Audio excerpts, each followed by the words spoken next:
Senitsu here, and today we'll be covering the fourth and final part of what if Tanjiro had moon breathing. Tanjiro was still sitting next to Rengoku as he asked him, Rengoku, could I ask you a question? And Rengoku responded in his kind but loud tone, Of course, ask away, young Kamado. And so Tanjiro did exactly that. Have you ever heard about the Hinokami Kagura?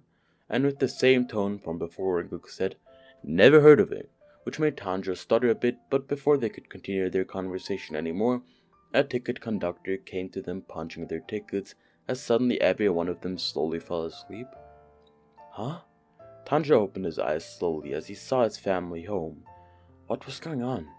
When Tanjiro saw Nezuko, he began crying as he was finally back, although the more he was in here, the more he stopped remembering his Demon Slayer past.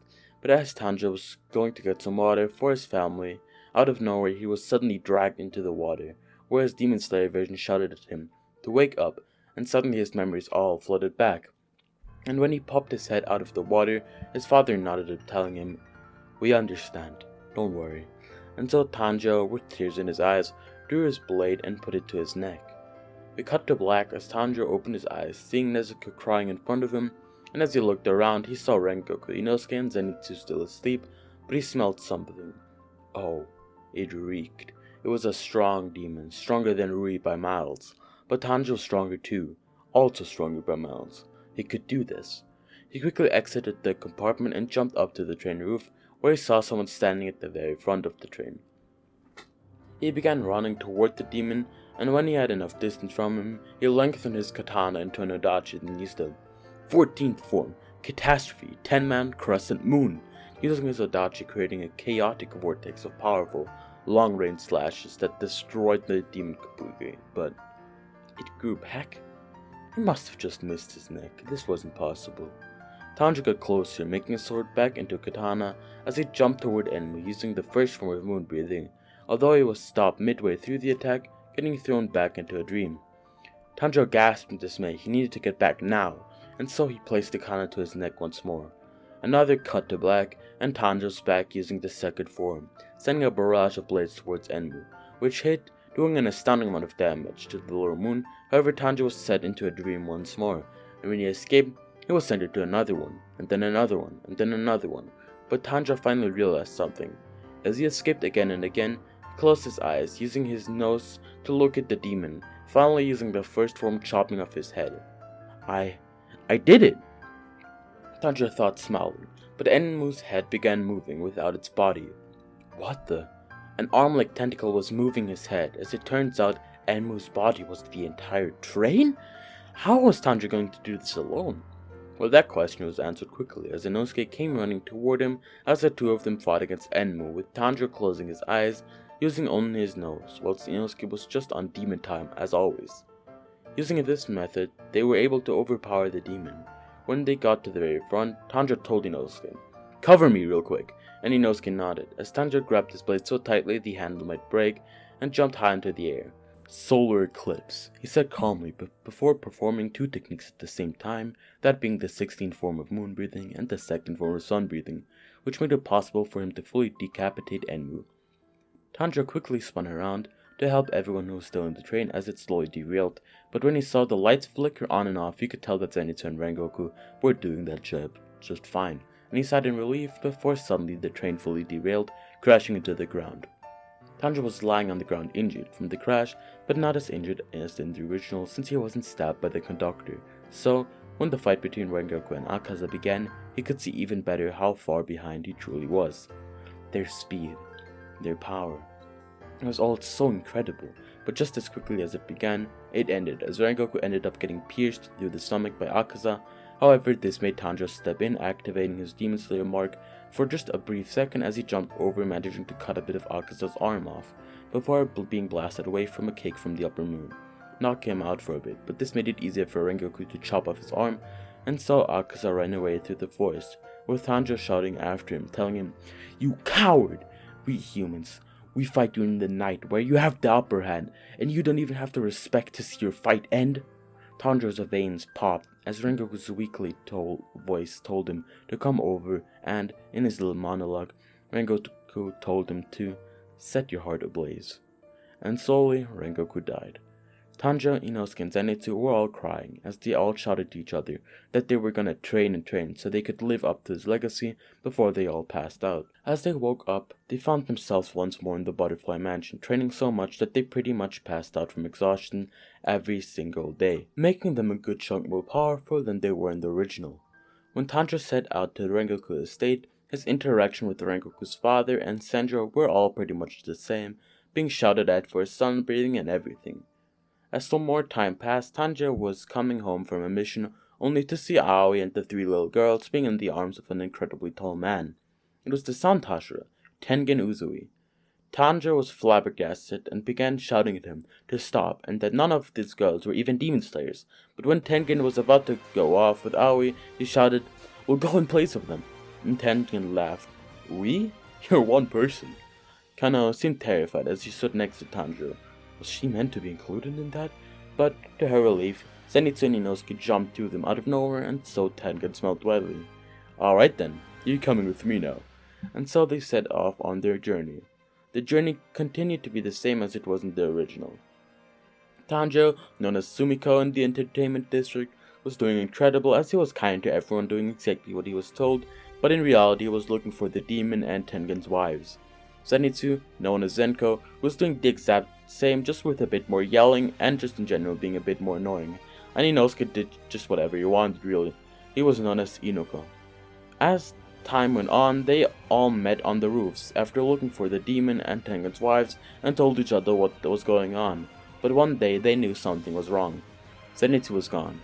As they went back to their homes, Inosuke managed to find a lead to the demon's cave, and Tanjiro found the demon itself. It was one of the Oiron, and Tanjiro had no hesitation in attacking it, as he freed the other Oiron, which was attacked by the demon just now.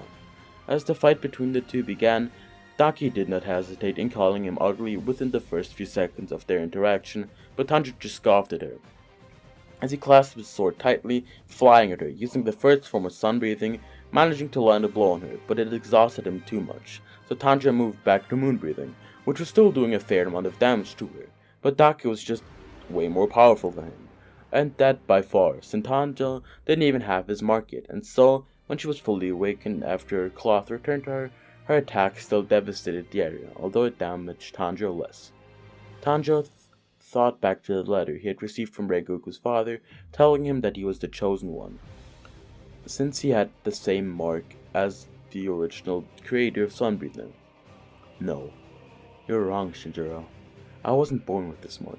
I received it when I protected my younger brother from a boiling pot of water, and it was just made larger when I hurt myself there in final selection." But Tanjiro stopped thinking as he began talking. "I may not have been chosen by the breath of the sun. However, that will not stop me." Tanjiro disappeared and suddenly appeared in front of Daki, cutting off half of her body, sending her back with the sheer force of it alone, as Tanjiro continued. "Do you not care for those lives?"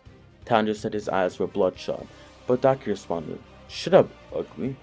We beautiful demons don't need to care for our lives. We are eternal," and Tanjiro nodded.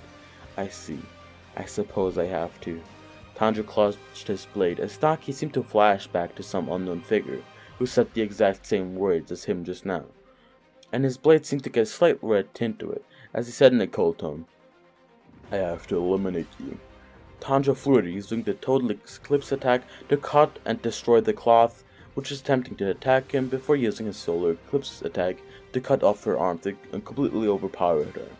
Hinu Kamikawa, Dragon Sun, Halo Head Dance, and Tanjiro jumped at her at blinding speeds, cutting off her head fully, but out of it emerged another demon who blew him away with a single attack, but he was caught by Nezuko? Tanjiro said, confused, but Nezuko wasn't like she was before. She was tall and had marks all over her body. She was transforming into a full demon, and Tanjiro began panicking. He knew how to calm her down. However, the threat of 2 upper moon level threats was just too much to handle. But this was answered when Inosuke, Zenitsu, and Tengen showed up, telling him, "You take care of Nezuko. We'll keep these two occupied." And Tanjiro nodded and smiled as he began comforting Nezuko.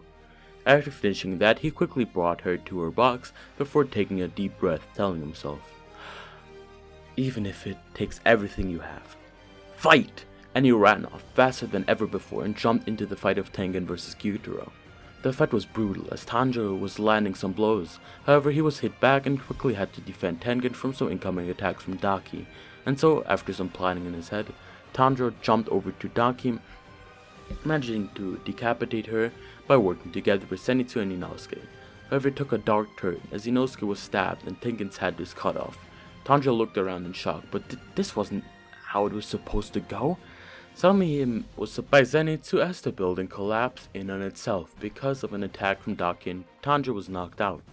When he woke up, he found the area to be fully aflame, but he didn't let that stop him. As Gyutaro was making fun of him, Tanjiro quickly got up and ran away, throwing a poisoned kunai at Gyutaro, although hiding its scent from him with a pack of flowers. But he couldn't escape, as suddenly his fingers were broken one by one, until Tanjiro finally managed to gain enough strength to headbutt Gyutaro, forcing him to the ground before pulling out his sword and slashing down on him. At the same time, Zenitsu escaped the rubble using his Godspeed technique, then proceeded to use it one more time to attempt to decapitate Daki. Yes, this was perfect! Tengen got up slowly as he laughed, telling him, "Oh, you're done now," and ran toward the now standing up Gyutaro, and the second and final half of the battle began. It was an all-out battle and Tanjiro managed to keep up with Tengen, making it all the more difficult for Gyutaro when Tengen managed to get Gyutaro in a lying position for a second or so. Tanjiro blitzed in so fast Daki couldn't even see it as he swung his sword down on his neck, with his Demon Slayer mark finally awakening, cutting off Gyutaro's head, while Zenitsu and Inosuke, who had shifted his heart right before getting stabbed, cut off Daki's. It was finished. Well, it seemed to be so, but Tanjiro got up, quickly drawing his blade once more as he threw Tengen out of the way as he got hit by a full blast attack from Gyutaro. Tanjiro was lying on the floor, dying, as everyone, even Tengen's wife, gathered around him, crying. "Tanjiro, don't die," Zenitsu said, and Inosuke shouted, "You can't die here, compatro!" But Nezuko just made her way to her brother like a professional and set him aflame. Everyone freaked out, but the poison in Tanjiro was extinguished, and Tanjiro managed to live and, with the help of Nezuko, comforted the two demon siblings so they could die in peace with each other. Tanjiro quickly ran back towards Zenitsu and Inosuke, smiling at them both. "We all survived again." And as the curtain happiness hugging each other, the story cuts their close. For now. Now, I hope y'all enjoyed this part of the What If. This was Tenitsu, and I am out.